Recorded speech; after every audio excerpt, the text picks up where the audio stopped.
We're back. Welcome back, everyone, to depression-youarenot-alone.com. Last week we talked about our move, selling our house, and all of that. We still haven't found a house. No, we haven't. Well, no, that's not true. We found houses. It's just Yeah, sure. We found houses. We've made 3 offers, and we've been outbid on all of them. every one of them. For those of you that have little shacks, and you're asking $600,000 or $700,000, I don't know what you're thinking. Ask $3 million, okay? Because everything's already outrageous. See some of these houses prices reduced by $60,000. It's a start. Now, if you can go down another $300,000, now you're in the ballpark. So we're still in the same situation, desperately trying to buy a house. We did pick up another bird. A friend of ours gave us another parrot. You can hear him squawking. So now I have 4 birds in the house. Yes. I have a cockatiel, 2 parrots, and our English friends would agree, her. Oh my So I have gosh. 4 birds I in the didn't catch house. that. Our English friends would know. And she's a musical bird because now she's got a piano. I do. Oh yeah, what did you get today? A piano. Piano. It's not a piano, it's a keyboard. A keyboard. Whatever. I like it. It's a what? What is it? It's a piano. Piano. Yes. Yeah, And sure. I have been on it for the past 3 hours straight. Yeah, driving the neighborhood nuts. That's all right. I love At least you didn't take up drum. This bird is actually now louder than the other one, so I don't know what I'm going to do. it. Yeah, we have a very loud, but he's beautiful. Oh. So, anyway, today I want to talk about a very important subject, suicide. Now, for those that have watched our videos, you know my situation, my past, what I've overcome, that I say that I'm still here, but unfortunately so many are no longer with us. I thought about this story, it's a true story again, because of the move. I was thinking of the house I moved from to move here, and I thought of my neighbor, our neighbor, who became friends of ours, friend of the family. Anyway, this is a couple. They had no children. As a matter of fact, the reason why they had no children, I'll tell you why. The husband was according to the story she told me, a very popular dentist in New York. He had a radio show and everything. He was a very popular dentist in New York. He came down with an illness that his mother had as well. His mother actually died from it. It's not Parkinson's, but it's like Parkinson's, where he lost control. He would lose control of his body movements and also his speech. Yeah. He couldn't even control his speech or speak. A lot of times he would just make sounds, and he would kick, and he couldn't control his body. So he obviously, unfortunately, sadly, had to retire. And a young man, very young man as well. Yeah. And they moved to South Florida, next door to where we lived, in the community we lived in. And this was a woman that did not know how to write a check. She came to knocking on my door several times for me to fill out a check for her because her husband couldn't do it anymore. And she never had to do anything in her life. She was always, as she said, I was always taken care of. Okay. She would come to my house several times too, asking me to call her a cab. She didn't know how to call a cab. Oh, goodness. She was helpless because, like I said, she was always taken care of. They lived well when her husband was working as a dentist, lived well, and she never had to do anything. So I had my medications at the time for anxiety, depression, all of that. And I had told her, because I would tell everyone, what I'm going through, and she would talk about how she would get depressed. And that brought up the conversation. I told her, I have medication for that and everything. She would ask me for medication. She didn't want medication for depression, she wanted the medication for the panic attacks. And I told her, no. I'm sorry, I'm not giving you medication. If you need it, I told her, you go to the doctor. Go to your doctor and get medication. Well, it turns out she was going to the doctor and had medication. And it turned out she was also taking her husband's medication. Yeah, that's a lot of medication. Because she was overwhelmed. how her life changed. From living well, her husband, as I said, radio show, made plenty of money. She never had to do anything in her life other than enjoy herself. She had no responsibilities. Now she had to take care of him. His dad, an older gentleman, would come over as well to take care of him. Because his dad, I think he had already lived in Florida before they moved down. A very nice man, right? Very, very nice man. And to take care of his son, help take care of his son, because he also understood that she's not good at this. Well, I believe we had gone away for that weekend. I think we went down to Isla Mirada, the Keys. For those that don't know, it's Upper Keys in South Florida. And we got back, and our neighbor across the street asked, "Did you hear what happened to Ronnie?" And we're like, "No, why? What happened?" "She killed herself. She OD'd. She committed suicide. In the house. Her husband found her. Her husband found her. Now, this is a gentleman who struggles, can't speak, couldn't even barely speak. And apparently he got a hold of his dad. He was able to call his dad, and his dad knew something was wrong, and she had committed suicide. How sad, huh? How sad. She couldn't handle it. So, for those that watch our videos say that, wow, this guy tells a lot of stories. Yeah, I do tell a lot of stories, but they're all true. And like I said, what brought this story back, this memory back, was thinking of the house that I had moved from, the move again, and all of that, and I thought about her. Not that I never thought about it since. Of course I've thought about it since. It's a big deal. When someone commits suicide. Yeah. Several important things here that need to be discussed as well. And that is when she was asking me for medication. And I said no. This is an important thing too, is for any of you that do have medication and you have a friend or someone, "Hey, let me have some." No. No. Do not do that. If you have medication, don't abuse your medication, and certainly don't share it with anyone else. Because sometimes the results can be this. Yeah. It's not a hypothetical where things could happen. This happened. She OD'd on her husband's medication. Because it was there. Yeah. He was not in a situation to control where the medication was going to be. He was counting on her to take care of him. And she couldn't handle it. She was overwhelmed.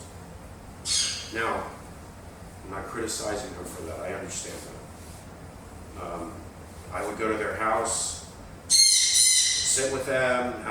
They had a nice backyard pool, really nice. We'd sit and talk. And her husband, nice man. He was really a nice guy. You can tell that he was probably a lot of fun too. She told me he was hilarious. I had an amazing personality. I mean, the man had a radio show, right? Yeah. Amazing personality, funny as could be. Everybody loved him. Everybody knew him. And here this gentleman is, in this situation. And it was sad and a lot for her. That's absolutely sad. It's, of course, it's very sad. And Yeah. very sad the gentleman, and his mother had died from this. Now, I had mentioned they had never had children because he did not want to have children because of this. Because he was afraid of having Yeah, kids. I would be too. And she, I believe, did not want to adopt. So they just, no, I'm sorry, no, that's not true. They did adopt a daughter. They had a daughter that was adopted, who still lived in New York. Oh. An adopted daughter. Yeah. Beautiful, beautiful Well, at young least lady. they have a daughter. Yeah, she's a beautiful young lady. I met her once or twice, a couple of times. They Yeah. did adopt one daughter because they did not want to have, he did not want to have children. Because of this, because his mother had it and passed away. I don't remember the name of the illness. We were going back 20 years, because I lived here at 19, his wife was about a year before I left, so it was about 20 years. And she was a young woman, I'd say probably early 50s, and she is no longer with us. That's a shame. It's Um, very sad. I had talked to her about for her to go to a psychiatrist, which she was. She was doing it, but she was really doing it because she wanted medication. Yeah. So she had some medication for her. I don't know exactly what she had. She had her husband's medication, and he had a lot of medications for a lot of different things. And she was trying to hit me up for mine as well. And I did not do it. And again, I can't say this enough. Do not share your prescription medications with anyone, please. And if you have children in the home, store them in a safe place. We have a big problem in this country too, and that is not kids going to a drug dealer on the corner. Does that happen? Yes, it does happen. But we have children going into the parents' bathroom or the parents' nightstand and picking off drugs. Yeah. That's a big problem we have as well. And that's why you have to store everything safely and securely. Don't make your home more dangerous than the street. Yeah, kids will climb up in that cabinet and open it And I'm up. not talking just 3, 4, 5-year-old children, I'm talking teenagers. Yeah, They know what that drug is for. Yeah. A kid can look in your bathroom, look on your nightstand, look up a drug, go on their phone, boom, boom, boom, boom. Oh, what does this do? Oh, this does this. Ooh, I'm going to take some. Yeah. I'm going to take some. Yeah, lock that up. For sure. And parents can say, "Oh no, I have control because I know the number of pills." Well, there's certain medications you don't take every day, right? Like medications I have for panic attacks. My kids couldn't get to them, and I didn't take them every day. So yeah, it was easy for me to lose track because if I had a 30-day supply, I'm taking one every day. I'm like, okay, wait a minute, there's 3 or 4 missing here. No, there are medications sometimes you don't know, or you lose track. Anything happens. You skip doses for whatever reason. But I remember we told the kids too, they were little, they were young, what happened. And they were shocked, quiet.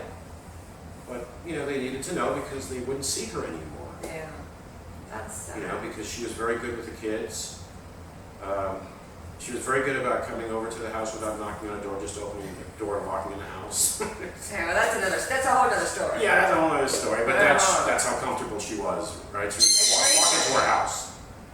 I couldn't walk around the house naked. Oh my gosh, no. Well, you could, but you get a surprise. Well, I wouldn't anyway, but at least I couldn't. I knew I couldn't be Oh there. my God. Not that I would ever anyway. Who does that though? Who just walks into people's homes? She did. Well, clearly.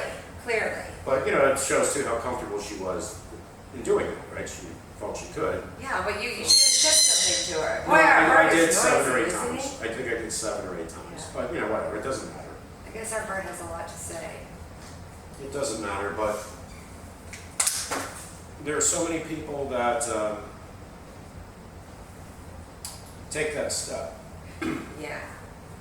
And A very sad step. even with family and friends around, oftentimes, you'll hear that, wow, I never knew.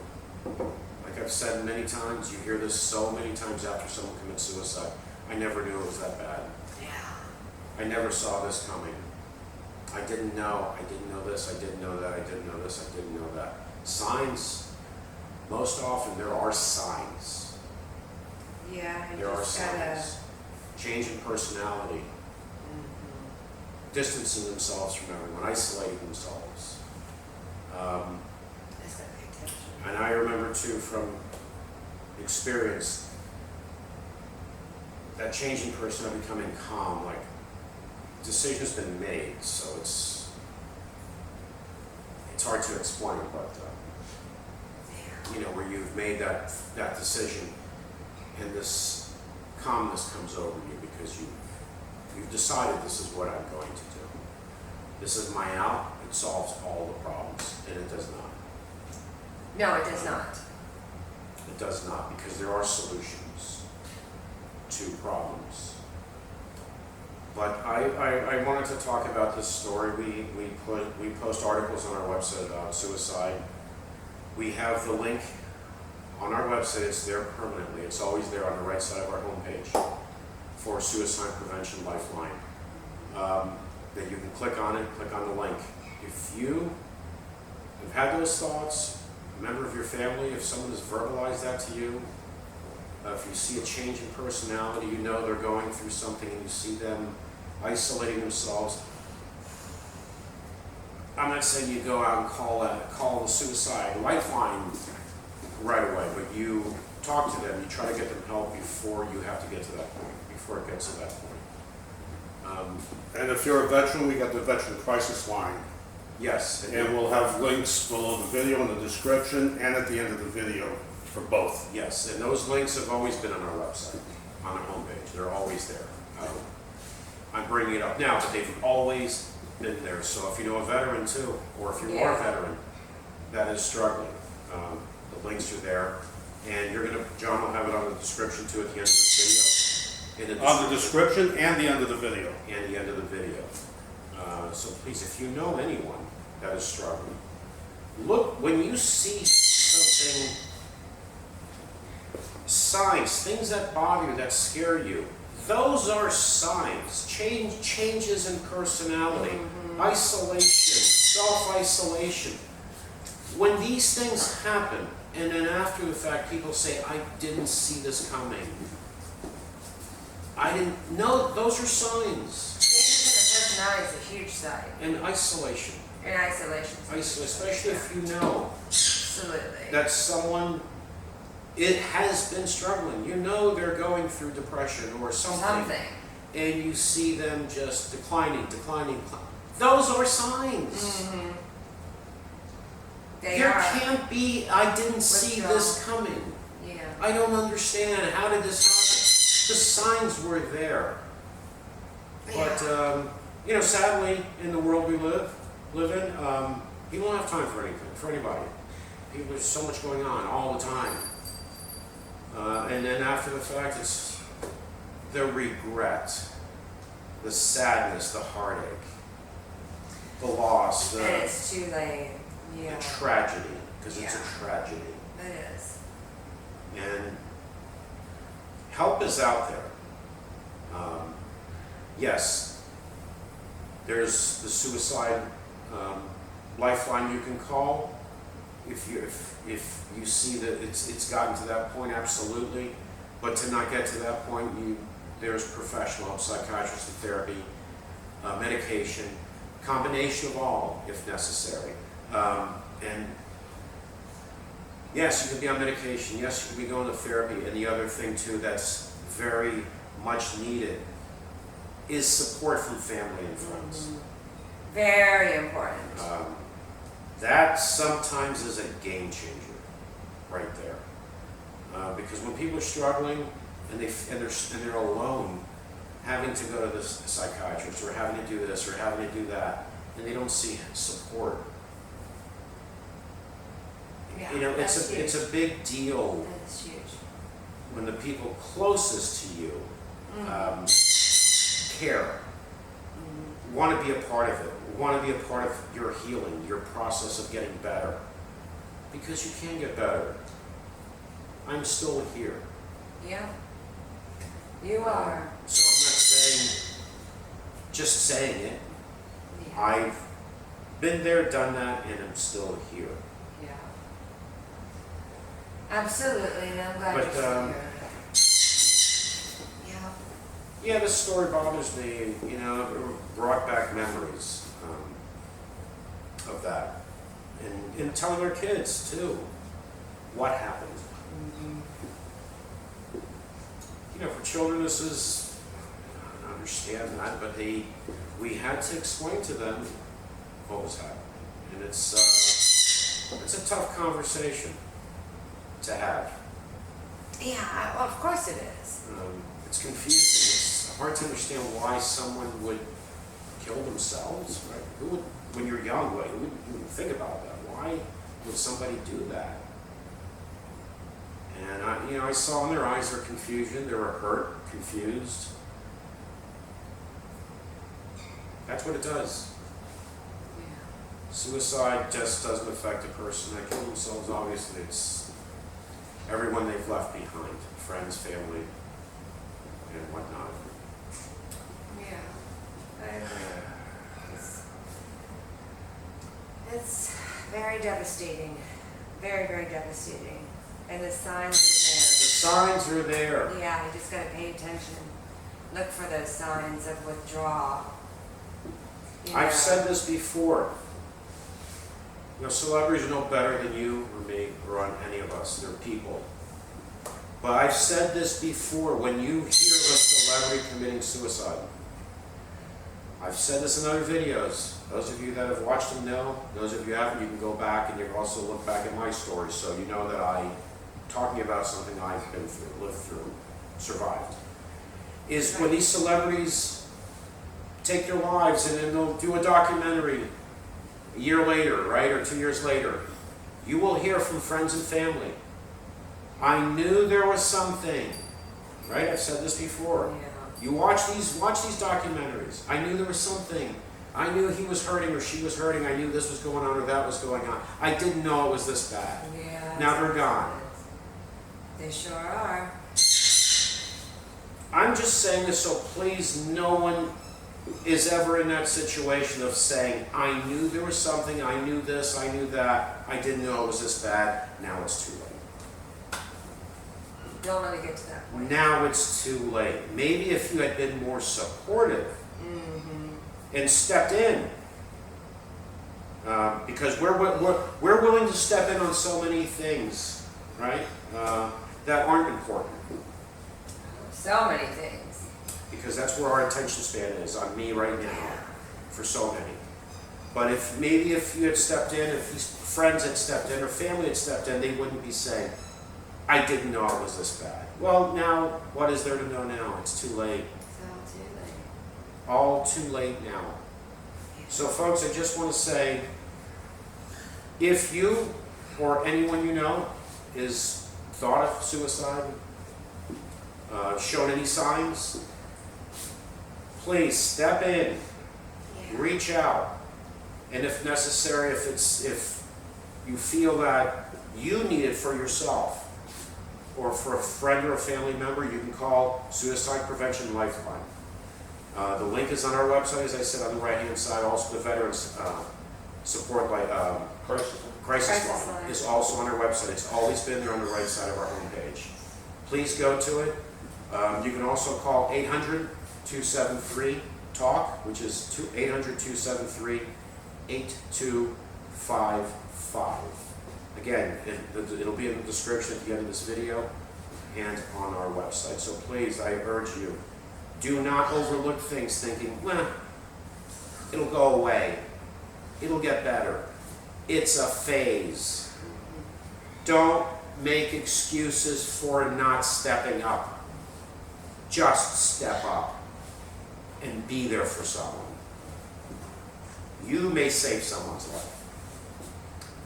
We will be back maybe next week. We don't know if We don't know. everything we don't know. We may be living in our car. Oh my gosh, I hope not. Me too. Not With next week. It wouldn't be next week. We'd be living in a car. It'd be a With, few weeks away. 5 cats, 2 dogs, and 3 birds. 3 birds. That you can hear. Yeah, we'll live in the car. Oh, we have the bigger car. We'll Okay, live we're in not living in the car. We're kidding. Or maybe we'll combine the cars and make a duplex out of it. Oh, Well, God. we'll see you That next I week, think. and thanks again.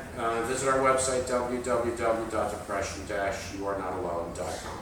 Take And care. give us a like and subscribe to our YouTube channel, please. We'd appreciate it. Bye-bye. Bye.